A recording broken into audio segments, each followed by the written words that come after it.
What's up, everybody? Welcome back into the channel. I am the Mad Genius, as you all know.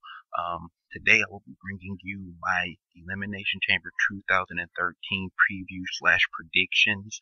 WWE has, from the looks of it, put on a solid card, but we all know what WWE does with their stars, how they don't push them the right way. So, just here to run over the card with you guys and pretty much give my thoughts on what I expect to happen. I am not too excited for the pay-per-view considering what they set up and what's coming in the future, but we kind of got to just take this for what we have right now. Before I get into it, don't let me go ahead and plug my Twitter real quick. That's at themadgenius313. It's the same as my YouTube channel handle. Don't forget to follow me on there, and don't forget to hit that subscribe button. So we're gonna jump right into it. On the YouTube pre-show, the WWE has reformed the team of Cody Rhodes and Damien Sandow, Team Rhodes Scholars, for what they're advertising as a one-night only teaming for these two. And they will be teaming up against the newly dubbed Monsters of Funk, Brodus Clay and Tensai. As a hardcore old school wrestling fan, the Monsters of Funk is as what they're going by. I don't like it. They're basically making a mockery out of these two guys. If you remember Tensai, when he first debuted, he had a monster run. Never got at a title, but he had a monster run in a feud with Cena and a couple of other guys, and then they just turned him into a jobber. Brodus Clay, who is now a jobber as well. With the future breakup of Kane and Daniel Bryan, they're basically just using these two guys as the replacement comedy act, which I am not a fan of. But this is what we have. So, as far as the match goes, you can pretty much see Tensai and Brodus Clay winning this match. There really isn't another tag team right now that WWE is pushing, so I think Brodus Clay and Tensai would get this win. I think they're gonna push these two guys and eventually give these two guys the tag team belts. Horrible mistake, but that's probably gonna come down the line in the future. Cody Rhodes and Sandow, we both know how great they are together. It's a damn shame that WWE split them up so soon, but what can you do? You kind of just have to take it as it goes, and either you like it or you don't. Either you watch it or you don't. Once again, this is a YouTube pre-show match, so you don't have to pay for this match, luckily. And if you're a fan of Team Rhodes Scholars, I'd say tune in for it, and you'll probably get a promo out of one of the two guys, and Sandow's hilarious on the mic, so you probably would have one thing to tune in for. If you got kids, let them tune in for Brodus Clay and Tensai. The match itself won't be the best worked match. Brodus Clay's a botch fest. Tensai, he's not great in the ring. He's basically a shell of what he was over in Japan as Giant Bernard. Sandow and Cody, you know what you're gonna get out of those two solid in-ring workers, but considering the two teams facing each other, it's not going to be a great worked match. Like I said, my prediction for this match, Tensai and Brodus Clay end up going over, and this will be the start of their push to the tag team titles, in my opinion. Moving on to the main card, we have the Divas Championship match between Kaitlyn, who was the current champion, versus Tamina Snuka. This is a match they've long been trying to make happen. The last time they had this match would be the show in Vegas after the Royal Rumble, when they had the Raw Roulette and they had the Lumberjill match, so to call it. And the Lumberjills end up getting into a fight and ruining the match. So this one's just a straight one-on-one match. They're obviously pushing Kaitlyn as the face of the Divas division. Tamina Snuka, they're trying to push her as this monster heel, but she's only on TV once every 2 weeks, so you can't really push somebody that way. If it was my choice, you would give the belt to Tamina and you would let her have a huge run with it, and then you turn AJ face and have AJ take down the monster. But that makes too much sense for WWE to actually do it. So you could pretty much guarantee Kaitlyn's going to keep the title in this match. I think the big plan for them is Kaitlyn versus AJ at Mania. That's the only one I can see possibly happening. Kaitlyn is an awful in-ring worker at this point. not really solid in any aspect of it. She's not clean. She's not crisp. Tamina, she has her moments where she shows the power that she needs to show, but as far as just the technical stuff, she's not really good at that either. This will not be one of the best Divas matches you've seen, probably in the last 10 years. I can guarantee that much. You can expect Kaitlyn to retain, like I said, and move on to Wrestlmania to probably face AJ, because that is really that's left out of the Divas division, unless they bring somebody up from NXT. So hopefully they don't start the pay-per-view with this match. I doubt they will. They'll probably throw it in somewhere towards the end of the second, beginning of the third hour, like they usually do with Divas matches, to kind of keep, bring the crowd back down. Then you can get them back up with the main event match. So, probably the bathroom break, like we always use Divas matches for at this point. Moving on to the next match, you have the United States Championship match between one of my favorite wrestlers, Antonio Cesaro, and another guy who I'm a fan of, The Miz. They tried to build this feud, but they've done it in the wrong way, and they've rushed certain parts of it. Even Ric Flair was involved at one point.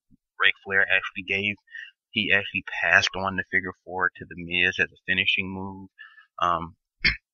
It seems like at first they were kind of stalling with Miz's push. They pretty much messed up his push when they first turned him. So I'm not too sure where they want to go with The Miz yet. They're kind of just using him in a Roddy Piper, Chris Jericho-esque type of way, where they use him more because of his speaking ability, and they're not really pushing him as a wrestler at this point. And then on the other hand, you have Antonio Cesaro, who they're really getting behind as far as trying to build him up.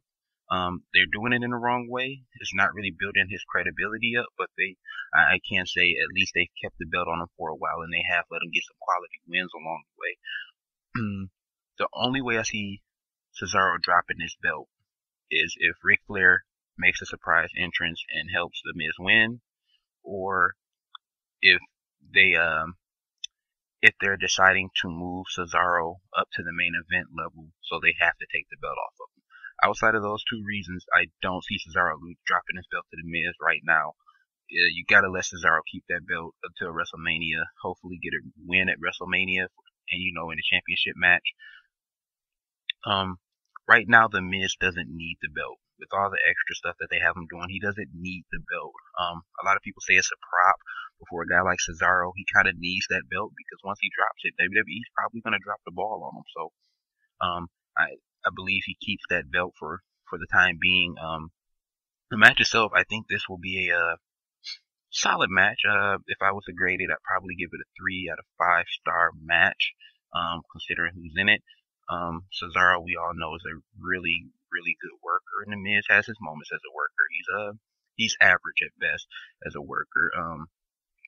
So these guys will get a few minutes in the ring, probably 8 to 10 in the ring, to kind of try and tell a story and try to sell the match and whatnot. But at the end of the day, Cesaro's going to retain the title, and your anti-American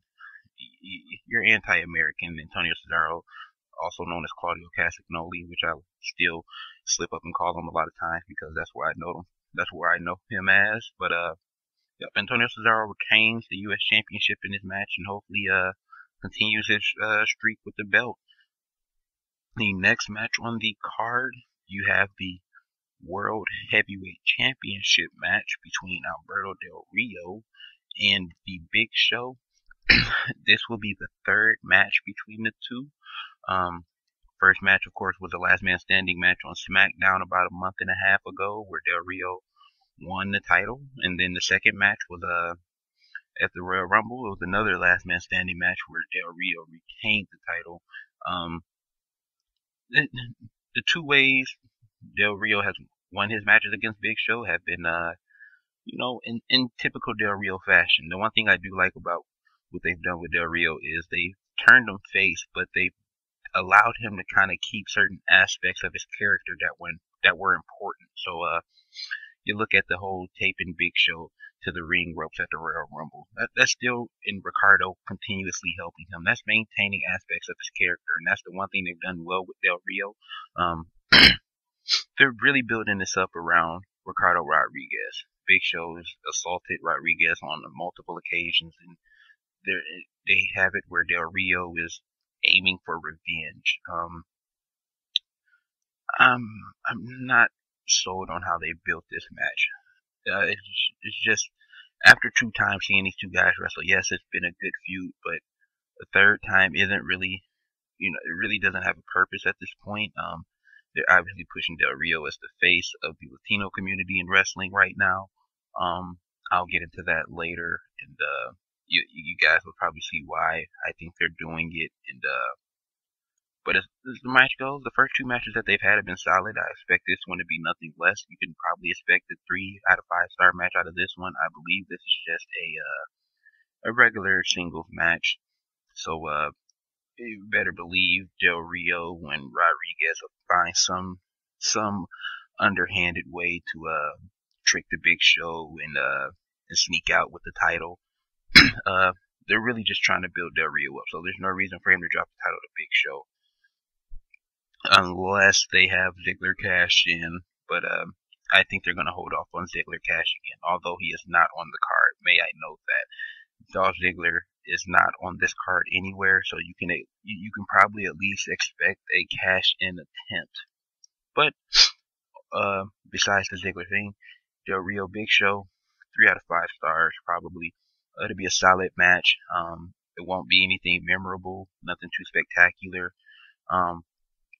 Big Show's just there to put guys over at this point, and that's basically what he'll be doing to Del Rio. He'll control most of the match, and Del Rio will pull out the miraculous WWE superhero type win, as they always do with their faces, and he will retain. Moving on to WrestleMania to face the winner of the next match, which would be the Elimination Chamber match to determine the #1 contender for the World Heavyweight title at WrestleMania. The 6 competitors in here, you have Randy Orton, who fought his way into the match, Jack Swagger, who also fought his way into the match, Chris Jericho, who fought his way in, Mark Henry, Daniel Bryan, and Kane round out the 6 competitors for this match.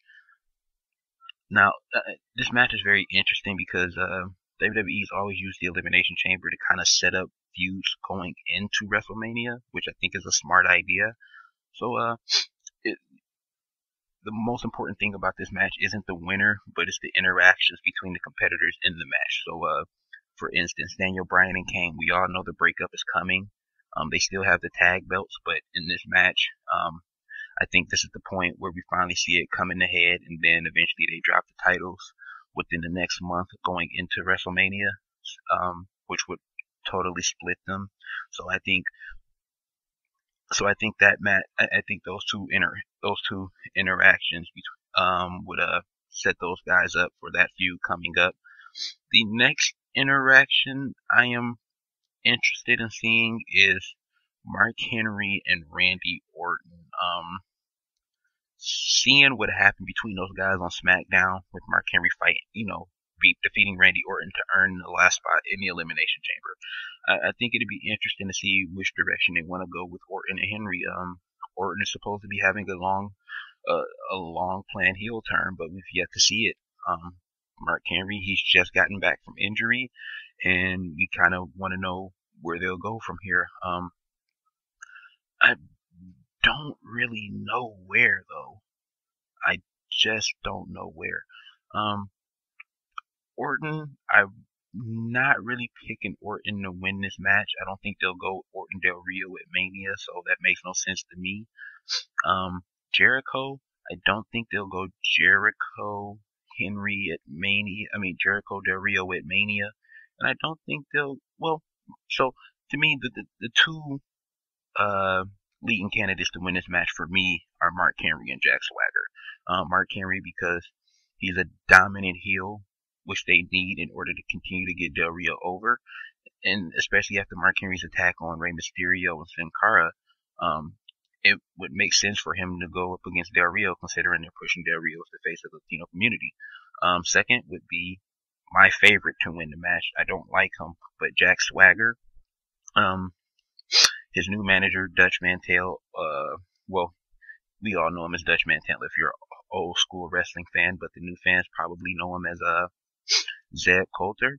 And him and Jack Swagger have come together with these anti um with racist comments. Let's just get to the point. Racist comments. To me, the comments were aimed more at the Latino community, considering he was talking about can't understand what you're saying, crossing the border and whatnot. And that's kind of why I see Jack Swagger winning this match, because if WWE is really pushing Del Rio like they say they are, those comments, um, it's cheap heat, but those comments make so much more sense considering it if he was to go up against Del Rio, because now you have the guy who they're pushing as the the anti foreigner versus Del Rio, the pride of the Latino community, and I think that's why they went the direction with Swagger they did. I think they're just really going to use him to put Del Rio over, and I got my winner for this match is definitely Jack Swagger. That is my pick. I think he's going to get a huge push. I hate the new gimmick. Dutch Mantel, a former great manager in the wrestling, I absolutely hate what he's doing. His gimmick's a play off of Ann Coulter, who we all know is off of national media, but it's really stupid. But what can you do? Like I said, this is WWE for you, and they're terrible booking. So you got Jack Swagger, I believe, wins this match, and he moves on to WrestleMania to face Alberto Del Rio. The next match that we have would be the tag team match of John Cena, Ryback, and Sheamus versus the Shield, made up of Roman Reigns, Dean Ambrose, and Seth Rollins. There's been a lot of speculation over the past couple of weeks about whether this match would take place in a chamber or whether it would just be a normal tag match. I prefer the chamber. WWE has posted articles saying that it would be in a chamber, but then again, they haven't announced that it was going to be in a chamber yet. So as far as it looks right now, it looks to be that it'll just be a normal tag match, but I do expect it to be in the chamber at some point. For the Shield, this is the worst possible match you could have put them in. WWE has buried them week after week. They've only wrestled in one match, and now you put them up against the three biggest baby faces in the company in terms of who WWE wants to push. They are burying the Shield before they even gave them a push.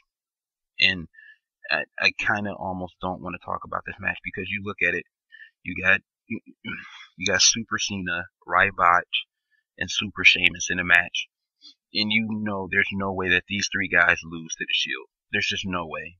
And like I said, those guys are gonna win. The Shield are gonna be buried. It's upsetting to the point that I don't even want to talk about it. So I'm just gonna move on to the next match. I can't stand the way WWE buries talent like the way they're doing right now. So everybody, you can pretty much say bye bye to the Shield's momentum, whatever momentum they had left after being squashed by these guys week after week on TV. So yeah, the Shield will be officially buried after Sunday's Elimination Chamber. The main event match, the one that we are all waiting for, the Rock versus CM Punk for the WWE Championship, with the stipulation of if The Rock is counted out or disqualified, Punk wins the title. Now, if you didn't see the Go Home show on Monday, Punk actually stole the title belt from The Rock, and he showed up on SmackDown with the title belt as well. So added some fuel to the fire of The Rock wanting to kick his ass. And the first match was a phenomenal match between the two. The Rock did a great job of selling. CM Punk did a great job. They told a really good story. And the best part about it is they didn't throw all their chips in yet.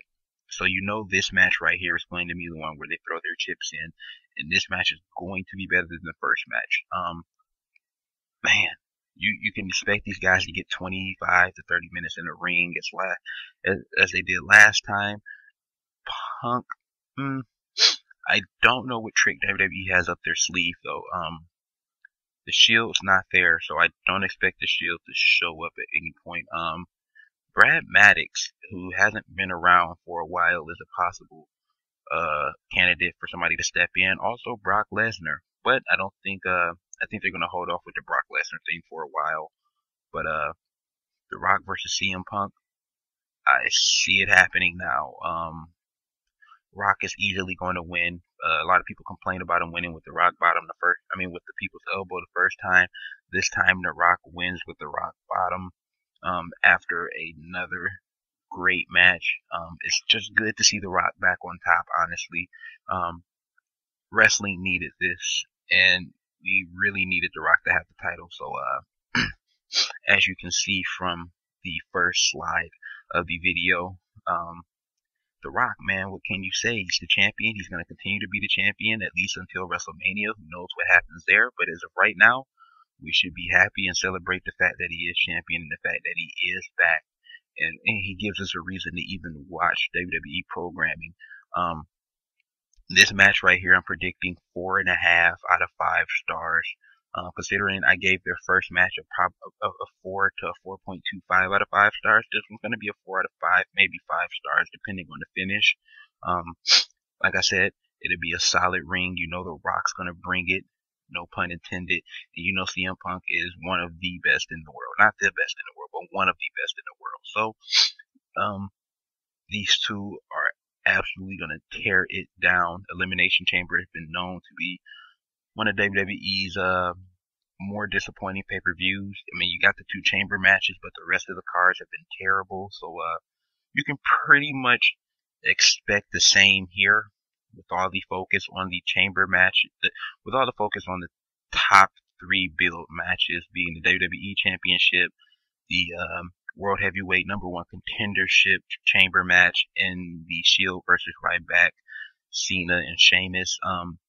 You can expect those 3 matches to possibly deliver, except Ryback and Cena can't wrestle, and Sheamus is playing the wrong role. He should be a heel, not a face. But like I said, the overall card I'm predicting will be a 2.5, possibly a 3 out of 5 as the card overall.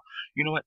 Actually, looking at this card altogether, Cesaro, Miz, Del Rio, Big Show, and then the other matches, I'm going to go out on a limb here. I'm going to give this I'm going to go out on a limb and say this one's going to be a 4 out of 5. I think those other matches will make up for, the pre-show. You don't really count the pre-show in the overall quality of the pay-per-view. Tamina and Kaitlyn, and then Cesaro, Miz, and Alberto, and Big Show. Those matches will still all be solid. And then you got the other matches. I'm going to reach here and say 4 out of 5 stars for this pay-per-view, actually. The Rock and CM Punk have a lot to do with that. So, once again, I am not too excited for this, but then again, I am. It's The Rock. I want to see him wrestle. Long-time fan, Attitude Era guys, old school hardcore wrestling fan here. So, you know what? I think the closer we get to the pay-per-view, the more excited I'll get. But like I said, overall prediction 4 out of 5 stars. Go over the winners really quickly that I have predicted. I have Brodus Clay and Tensai winning. I have Kaitlyn winning. I have Antonio Cesaro winning. Alberto Del Rio. I have Jack Swagger winning the chamber match. I have John Cena, Ryback, and Sheamus defeating the Shield, and I also have The Rock retaining the title. Match of the night: Rock versus CM Punk. Worst match of the night: Kaitlyn versus Tamina, or Brodus Clay and Tensai versus Team Rhodes Scholars. Once again, I am the Mad Genius 313. Don't forget to hit that subscribe button. Follow me on Twitter by the same handle, the Mad Genius 313. They will be in the description if you want to know. And thank you for tuning in. Have a good one, everybody.